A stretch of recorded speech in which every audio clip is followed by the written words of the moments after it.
నమస్కారం గురువు. శ్రీమాత్రే నమః. శ్రీ గురుభ్యో నమః. గురువు గారు, ధనుర్రాశి వాళ్ళకి మే నెలలో గ్రహస్థితి ఎలా ఉందో తెలియచేయండి. తప్పనిసరిగా నాన్న, ధనుసు రాశి వారికి ఈ మే నెల వ్యవహారానికి వచ్చేసరికి కొంత సానుకూలత ఉంది, కొంత ప్రతికూలత ఉంది. ముఖ్యంగా సానుకూలం అనేటువంటి వ్యవహారాలు చూసుకుంటే ఆర్థికంగా మిత్రుల సహాయ సహకారాలతో ముందుకు వెళ్ళేటువంటి అవకాశం కనబడుతుంది. సరికొత్త పరిచయాలు కూడా ఏర్పడతాయి. కానీ దీంట్లో పురుషులకి స్త్రీలతో, స్త్రీలకి పురుషులతో ఒక రకమైనటువంటి వైరం ఏర్పడుతూ తద్వారా సమస్యాత్మకమైనటువంటి పరిస్థితులు ముందుకు తీసుకువెళ్ళే పరిస్థితులు కనబడుతుంది. తగిన జాగ్రత్తలు వహించాల్సినటువంటి పరిస్థితి.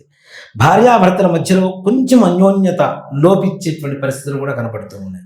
కానీ ఆర్థికంగా మాత్రం ఉన్నతమైనటువంటి స్థాయికి పొందుతారు. అలాగే ముఖ్యంగా కుటుంబంలో శుభకార్యాలు చేయడానికి ఎక్కువ డబ్బులు వెచ్చించేటువంటి పరిస్థితులు కనబడుతున్నాయి. దానికి తగ్గట్టుగా ఆదాయం వస్తూనే ఉంటుంది. కానీ ఇక్కడ ఎవరైతే ఈ రాశి వాళ్ళు అప్పులుగా ఇచ్చారో వాళ్ళ దగ్గర నుంచి రావాల్సినటువంటి డబ్బులు వీళ్ళకి చేతికి అందడం మాత్రం అది ఒక కలగా మిగిలిపోయేటువంటి పరిస్థితి కనబడుతుంది. వస్తాయేమో అని చెప్పి ఎదురు చూడటం, అవి రాకపోవటం, తద్వారా కొంతవరకు మానసికమైనటువంటి అప్రశాంతత, ఇరిటేషన్లో ఉండేటువంటి పరిస్థితి కనబడుతూ ఉన్నాయి. అలాగే కుటుంబంలో ఉండేటువంటి పిల్లలు కూడా మంచి సత్సంబంధాలు కలిగి ఉంటారు, సత్ప్రవర్తన కలిగి ఉంటారు. వాళ్ళ ద్వారా మంచి పేరు ప్రఖ్యాతులు తెచ్చిపెట్టేటువంటి పరిస్థితి కనబడుతున్నాయి. ఇంట్లో అనారోగ్య పరిస్థితులు కూడా కుదురుపడి ఆరోగ్య స్థితికి చేరుకోవడం అనేటువంటిది ఆనందదాయకంగా ఉంటుంది. అలాగే కుటుంబంలో మాతృవర్గం తరఫు వారి నుంచి మంచి సహాయ సహకారాలు అందుకుంటారు. తల్లి తరఫున బంధువులతో, మేనమామలు, ఇట్లాంటి వాళ్ళతో, బాబాయిలతో, పిల్లలతో, ఇట్లాంటి వాళ్ళతో మంచి సహాయ సహకారాలు అందుకుంటారు. తద్వారా కూడా వాళ్ళకి కావాల్సినటువంటి అవసరాలకు కావాల్సినటువంటి ఖర్చులు నెరవేరిపోవడం ఇట్లాంటివి జరుగుతూ ఉంటాయి. ముఖ్యంగా రైతుల విషయానికి వస్తే అఖండమైనటువంటి రాజయోగం కలుగుతుంది. కానీ వీళ్ళకి మాసం చివరిలో మాత్రం కొంచెం మానసికమైనటువంటి అప్రశాంతత లోనైనటువంటి అవకాశాలు ఉన్నాయి. అలాగే రియల్ ఎస్టేట్ రంగం వాళ్ళకు కూడా వీళ్ళకి మరీ అంత గొప్పగా ఉంటుందని చెప్పడానికి లేదు, మరీ బాగోలేదని చెప్పడానికి లేదు, మధ్యస్థంగా నడుస్తూ ఉంటుంది. భవిష్యత్తు మీద ఆశతో ఒక అడుగు ముందుకు వేస్తే ఇంకాస్త ముందుకు వెళ్ళేటువంటి పరిస్థితులు కనబడుతున్నాయి. కాబట్టి తగిన జాగ్రత్తలు తీసుకుంటూ ముందుకు వెళ్ళడం మంచిది. షేర్ మార్కెట్ వారి విషయంలో కూడా పెట్టుబడులు పెట్టేందుకు ఉత్సాహం చూపిస్తూ ఉంటారు. కానీ చాలా జాగ్రత్త పడాల్సినటువంటి పరిస్థితి. చేజారిపోతే ఆ డబ్బులు వెనక్కి రావడం అనేటువంటిది కల్లా ఈ రాశి వారికి మే నెలలో, ముఖ్యంగా ధనుసు రాశి వారికి. అలాగే విద్యార్థులు కూడా ఎప్పటికంటే కొంచెం కష్టపడాల్సిన పరిస్థితి ఉంటుంది. కొంచెం కష్టం, ఇష్టం చూపించగలిగితే అనుకున్నటువంటి ర్యాంకులు పొందడం కానీ, మార్కులు పొందడం కానీ తప్పనిసరిగా కలుగుతుంది. మంచి ఉత్తీర్ణత కలిగేటువంటి అవకాశం విద్యార్థులకు కనబడుతుంది. విదేశీ ప్రయాణాలు చేయాలనుకున్నటువంటి వారికి కూడా ఈ మాసంలో మంచి సానుకూలంగా ఉండేటువంటి పరిస్థితి. తప్పనిసరిగా వీసాల విషయంలో కూడా మంచి సానుకూలంగా ఉంటుంది.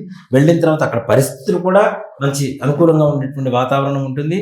అలాగే ఉద్యోగస్తులు, ప్రైవేట్ పరమైనటువంటి ఉద్యోగస్తులు కావచ్చు, లేదంటే ప్రభుత్వపరమైనటువంటి ఉద్యోగస్తులు కావచ్చు, విదేశాల్లో ఉండేటువంటి ఉద్యోగస్తులు కావచ్చు, వీళ్ళకి కొంతమేరకు లాభదాయకంగా ఉండేటువంటి పరిస్థితి.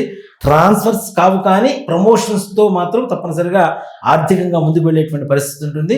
కానీ తదుపరి నెలల్లో ఏదైనా ట్రాన్స్ఫర్స్ ఇట్లాంటివి పెట్టుకుంటే ముందుకు సానుకూలంగా ఉండే పరిస్థితి ఉంటుంది. కాబట్టి ఆర్థికంగా ఎక్కడ లోటు లేదు వీళ్ళకి, ఉద్యోగస్తులకైనా. అలాగే ముఖ్యంగా సినీ పరిశ్రమ వాళ్ళ విషయం తీసుకుంటే వాళ్ళకి కొద్దిగా నిరాశాజనకం అవుతుంది. చివరిలో మనకే ఛాన్స్ వస్తుంది, అవకాశం వస్తుంది అనుకునేటువంటి వారికి కొంచెం నిరాశతో వెనుతిరిగి రావాల్సినటువంటి పరిస్థితి ఉంటుంది. అలాగే రాజకీయపరమైనటువంటి వ్యక్తులకు కూడా వీళ్ళకి అంత సానుకూలంగా ఉంటుంది. చివరిలో వ్యవహారం చెడిపోతూ ఉంటుంది. అంత ముందుకు తీసుకుని వెళ్ళి చివరిలో అనుకూలంగా ఉంది, మనదే పై చేయి, మనకే ఒక స్థానం రాబోతుంది, స్థానం పొందబోతున్నాం, ఓ పదవి అనుకునేటువంటి పరిస్థితుల్లో చివరిలో ఎవరో ఒక వ్యక్తి వల్ల తప్పనిసరిగా వీళ్ళకి పదవి దూరం అవ్వడం అనేటువంటి జరుగుతుంది. తద్వారా కొంతవరకు నిరాశాజనకంగా ఉండేటువంటి పరిస్థితులు కనబడుతుంది. మరి ధనురాశి వాళ్ళకి చూసుకుంటే కనుక ఆర్థిక పరంగా అయితే బాగుంది, కానీ ఇతర విషయాల్లో ఎంతో జాగ్రత్త వహించాల్సిన అవకాశాలు కనిపిస్తున్నాయి. కాబట్టి వీళ్ళకి ఎటువంటి దైవ చింతన మంచిదంటారు? ముఖ్యంగా ఈ ధనుస్సు రాశి వారికి చక్కగా విష్ణుమూర్తి ఆలయానికి వెళ్ళి స్వామివారికి తులసి మాల సమర్పిస్తే, విష్ణు సహస్రనామ పారాయణ చేసిన తప్పనిసరిగా స్వామివారి అనుగ్రహంతో వీళ్ళకి మంచి లక్ష్మీప్రదంగా ఉండేటువంటి పనులు, అంటే కార్యక్రమాలు కూడా ఆలస్యం అవుతున్నవి కూడా కొంచెం ముందుకు వెళ్ళేటువంటి అవకాశం కనబడుతుంది.